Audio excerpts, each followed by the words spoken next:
आधी रात को गांव की सड़क पर एक बैलगाड़ी जा रही थी। कुछ दूर जाकर वो एक खेत के किनारे रुकी और उससे एक युवती उतरी। तभी उसे बैलगाड़ी के चलने की आवाज आई। चालक गाड़ी। वो लोग उसे बिना लिए ही वहां से चल चुके थे। रुको, मेरे लिए रुको। उसने सुनसान सड़क से हटकर खेत के पास खड़े रहना उचित समझा। तभी उसने पास से आ रहे कुछ लोगों के बात करने की आवाजें सुनी। दो लोग मिलकर एक आदमी को बुरी तरह पीट रहे थे। देखते ही देखते उन लोगों ने उसको बड़ी बेरहमी से मार डाला। अनजाने में उसने कुछ ऐसा देख लिया था जो उसे नहीं देखना चाहिए था। कुछ समय बाद, दिसंबर का सर्द महीना था। काली अंधेरी रात के आगोश में धीरे धीरे हवा की लहरें आ रही थी। उस दिन हरिलाल अपने घर से दूर खेत में खटिया पर सोने की कोशिश कर रहा था।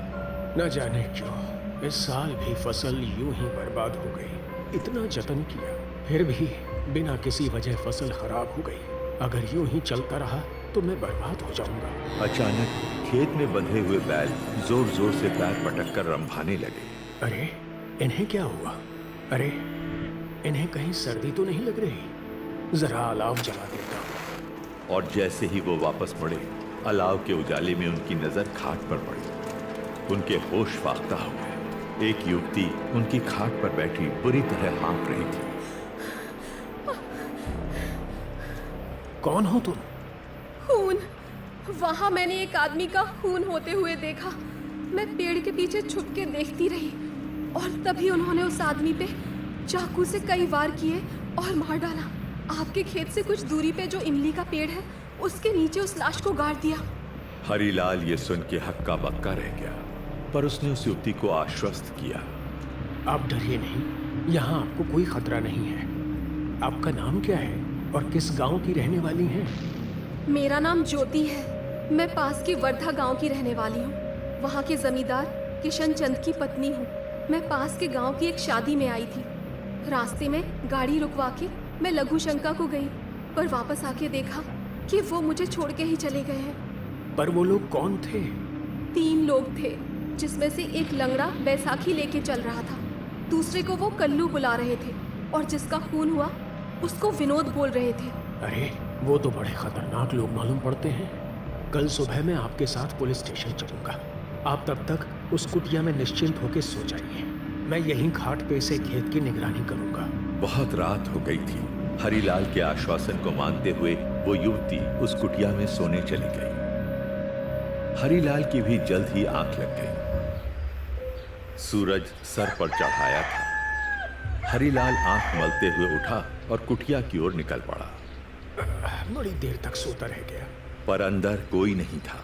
आश्चर्य से इधर उधर देखा, पर उसे कोई नहीं मिला। कमाल है, आखिर वो औरत गई तो गई कहाँ?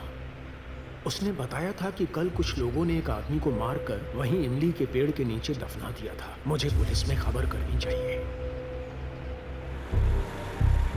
कुछ देर बाद वो इंस्पेक्टर विजय की केबिन में बैठा हुआ था। तो तुम ये कह रहे हो कि ज्योति नाम की औरत ने तुम्हें इस खून के बारे में बताया? जी साहब। कहाँ है वो? तुम्हारे साथ क्यों नहीं आई? मुझे नहीं पता साहब। सुबह जब मैं अपनी कुटिया में गया तो वो वहां से जा चुकी थी। ये कोई कहानी तो नहीं है जो तुम मुझे सुना रहे हो हरिलाल?